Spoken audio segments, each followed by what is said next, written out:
Indonesia darurat narkoba. Tak lagi menjadi hisapan jempol belaka, peredaran narkoba di dalam lapas ternyata benar adanya. Bekerja sama dengan kepolisian, Badan Narkotika Nasional atau BNN gencar menyerbu lapas-lapas yang terindikasi menjadi sarang narkoba. Meski belum optimal, temuan narkoba di sejumlah lapas jelas menjadi rapor merah penegakan hukum Indonesia. Lapas yang sedianya tempat pembinaan narapidana dan penegakan hukum justru menjadi menara kendali peredaran narkoba. Tak hanya Badan Narkotika Nasional dan Kemenkumham, pemberantasan narkoba juga menjadi pekerjaan rumah bagi seluruh kalangan termasuk wakil rakyat. Sejak April 2015, aksi sidak dalam lapas berhasil menemukan alat hisap dan barang bukti narkoba. Tak hanya itu, sejumlah penghuni lapas pun positif menggunakan narkoba. Tak hanya CCTV dan anjing pelacak, upaya meredam peredaran narkoba dari dalam lapas juga bergantung pada mental penegak hukum. Presiden pun telah menginstruksikan perang terhadap narkoba. Sedianya, seluruh jajaran penegak hukum dan kementerian sejalan dalam membasmi narkoba.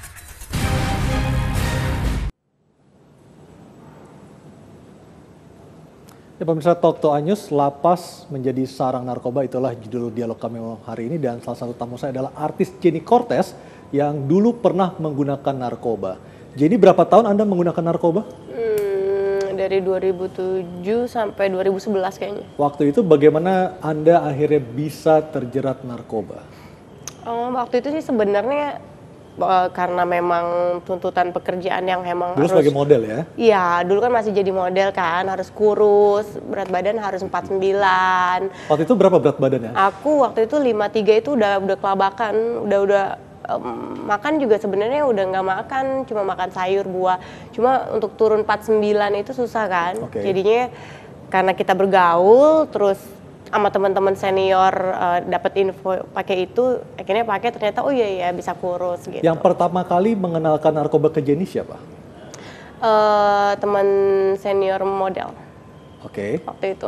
Ketika itu Jenny langsung menerima dan mencobanya atau sempat ada penolakan terlebih dahulu? Sempat nggak mau ya, sempat takut ditangkep gitu kan. Terus karena kita pergaulan juga banyak yang pakai barang itu, jadi kayak macam biasa aja gitu. Jadi kalau kita lagi kumpul tuh, kalau pakai narkoba tuh kayak nggak ada takut, jiwanya tuh nggak ada takutnya gitu. Mungkin nggak ada takut, nggak ada capek, happy terus seperti itu. Mungkin efeknya dari narkoba itu kalau kita bawa, kadang kita suka bawa bong apa gitu di mobil, di mana kita tuh nggak ada takut ditangkap atau apa. Tapi kalau yang sekarang karena kita sadar, kita takut bawa kayak gituan, ataupun ada yang make di depan kita kan kita ketakutan, nggak berani. Baik. Gitu. Baik, saya kembali ke Pak Andika Dwi Prasetyo, Kalapas Khusus Narkoba Cipinang, Jakarta Timur. Pak Andika, sudah bisa mendengar dengan jelas suara saya, Pak?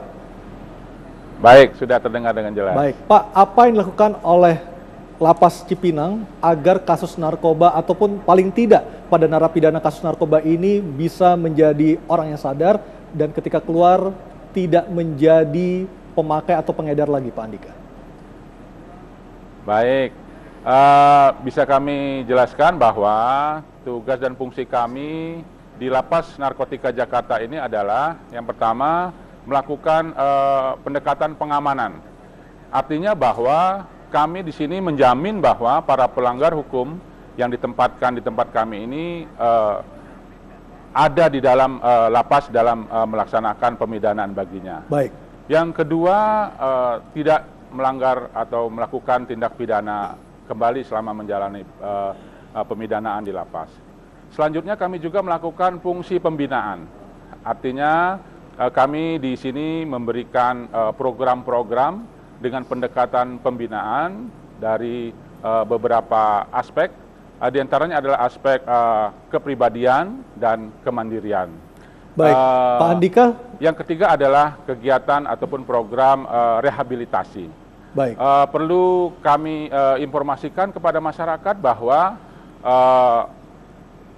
kegiatan pengamanan dengan pembinaan itu sesuatu hal yang bertolak belakang, di mana kami harus mampu menempatkan fungsi tersebut secara balance, sehingga program besar yang kami usung di sini yaitu P4GN, penanggulangan pencegahan penyalahgunaan dan peredaran gelap narkoba, itu bisa kami laksanakan. Baik Pak, kalau kita dengan berbicara baik, soal sesuai lapas dengan dan narkoba, ketentuan, sesuai dengan juga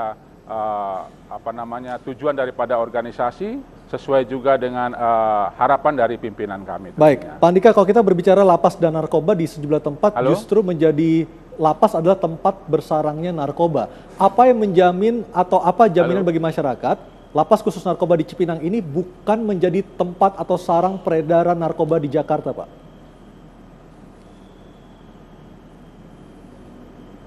Halo Pak Andika. Baik, komunikasi saya dengan Pak Andika Dwi Prasetyo, Kalapas Khusus Narkoba Cipinang, Jakarta Timur terputus. Dan kami lanjutkan dialog kita malam hari ini. Jadi tadi ketika Anda mengatakan menggunakan narkoba dari 2007 sampai 2011. Ketika itu apa saja yang Anda rasakan sehingga akhir membuat Jenny ketagihan menggunakan narkoba? Ya karena kita sering make, seminggu bisa 4-5 kali. Jenisnya apa, Jen? Happy Five, sabu, inek, kokain. Lengkap ya. Cukup lengkap. Kan udah enggak, Pak. Waktu itu. Makanya kurus Dari banget mana badannya. dapat barang itu? Belilah. Beli ke sesama artis atau ada pihak lain? Waktu pertama sih kan dikasih. Lama-lama kita beli sama BD-nya langsung. BD-nya langsung kirim gitu. Kirim ke rumah seperti itu. Iya, kan biasanya ada kata-kata sandi kalau kita mau beli barang itu. Entah waktu zaman aku sih masih bunga, aku beli bunga dong gitu. Macem-macem lah kata sandinya. Pak Slamet, mengapa untuk urusan seperti ini BNN seakan menjauh ataukah ini menjadi justru menjadi tugas polisi ketika BNN hanya memfokuskan pada kasus besar saja? Ya, memang tugas BNN pada kasus-kasus yang berhubungan dengan jaringan. Yang lain kita bisa sharing. Artinya kalau kasus seperti Jenny ini tidak merupakan lingkup tugas dari BNN seperti itu? Tapi kalau misalnya menemukan seperti ini kita sharing ke teman-teman kepolisian.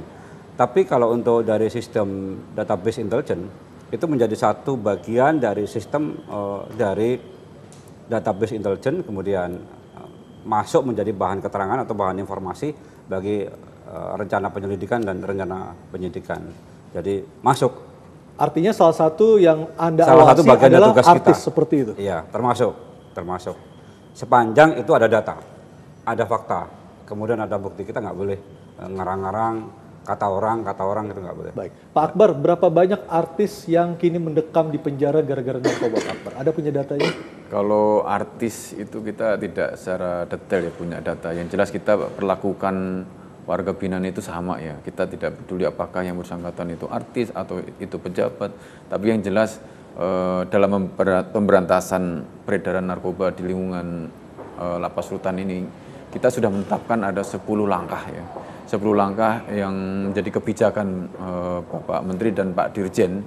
Bagaimana kita supaya bahkan 2016 ini beliau bertekad apapun hasilnya, Lapas Rutan 2016 itu bebas dari peredaran narkoba. Itu tekad kami. Ya, apakah mungkin Pak Slamet melihat kondisi seperti saat ini lapas bisa menjadi benar-benar tempat yang bebas? Mungkin. Tapi mungkin kalau ternyata sipirnya tidak diedukasi atau tidak pernah mendapatkan pelatihan, itu bagaimana mungkin? Saya kira mungkin. Yang penting prosedur diikuti, disiplin juga harus diikuti, aturan juga diikuti. Apa yang salah dengan sistem dan disiplin yang selama ini terjadi? Kalau sistem, saya lihat teman-teman di lapas sudah ada tim, sudah ada satgas di situ, sudah lengkap. CCTV ada, tapi katanya CCTV tidak berfungsi seperti Ya itu. mungkin karena ada faktor manusia, juga ada faktor alat. Dan mungkin saya tambahkan, kita kan sadar bahwa pemberantasan narkoba itu terutama di lingkungan Lapas Rutan ya. Kita sadar bahwa itu bukan petugas pemasyarakatan saja, tapi semua pihak, termasuklah oleh karena itu kami menggandeng seluruh stakeholder, diantaranya tentu saja dengan kawan-kawan dari BNN, dengan kepolisian, dan ini secara masif Pak Menteri sudah menginstruksikan seluruh Kakanwil itu melakukan pendekatan dengan kawan-kawan di kepolisian, baik itu dari dengan Polda ataupun dengan BNNP. Nah, kemudian yang terakhir kemarin juga kita melakukan pendekatan dengan Bea Cukai ya, dengan meminjam anjing pelacak, kebetulan kan di Bea Cukai, ya. Itu bagaimana upaya-upaya kita untuk memberantas sedemikian rupa agar 2016 ini tekad, walaupun nanti apapun hasilnya, tekad kita Lapas Rutan itu zero narkoba, itu yang penting kita harus canangkan. Dan supaya, siap juga Pak ketika nanti suatu ketika misalnya sipir yang di bawah binaan Bapak itu juga ternyata bagian dari peredaran atau lingkaran peredaran narkoba. tentu di saja lapas.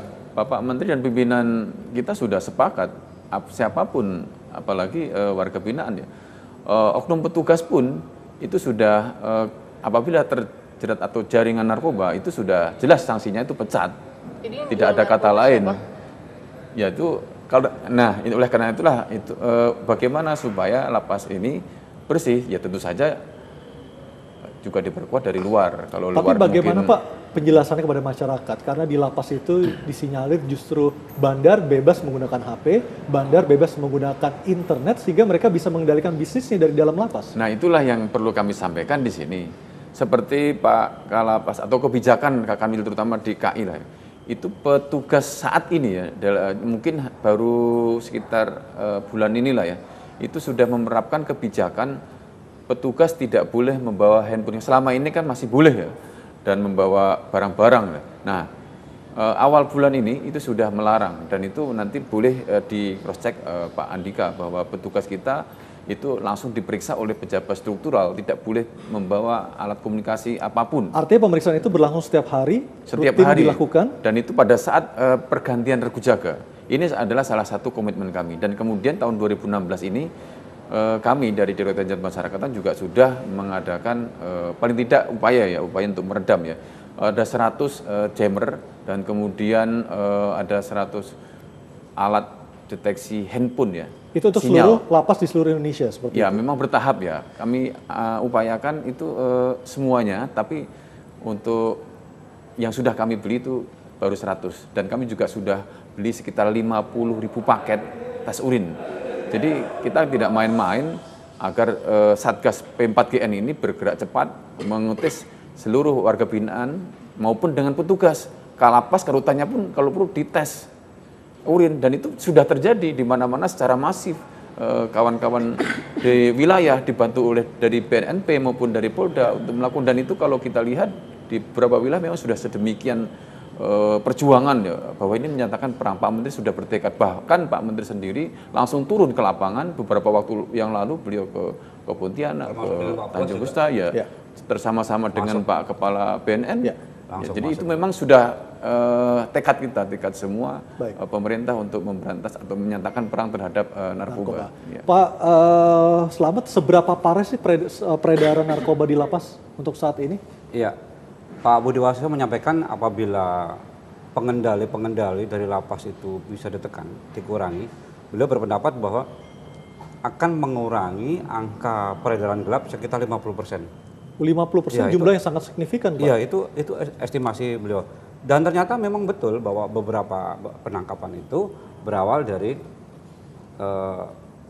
pengendalian dari lapas. Kita harus ingat, Mas, ada sebuah catatan yang penting bahwa persoalan lapas ini bukan hanya persoalan teman-teman di lapas saja. Ini persoalan dari hulu sampai ke hilir. Bagaimana sistem hukum pidana, bagaimana sistem hukum formel, bagaimana mengimplementasikan hukum acara pidana di penyidik, di penuntut. Ini juga menjadi persoalan yang ada di lapas dari hulu sampai hilir. Jadi harus bersama-sama ini menangani. Nggak bisa parsial ya? Nggak bisa, hanya lapas ini nggak bisa. Baik, nanti kita lanjutkan lagi. Sama-sama, Pak Slamet dan ya. pemirsa Talk to News, lapas yang menjadi sarang narkoba akan kembali usai pariwara.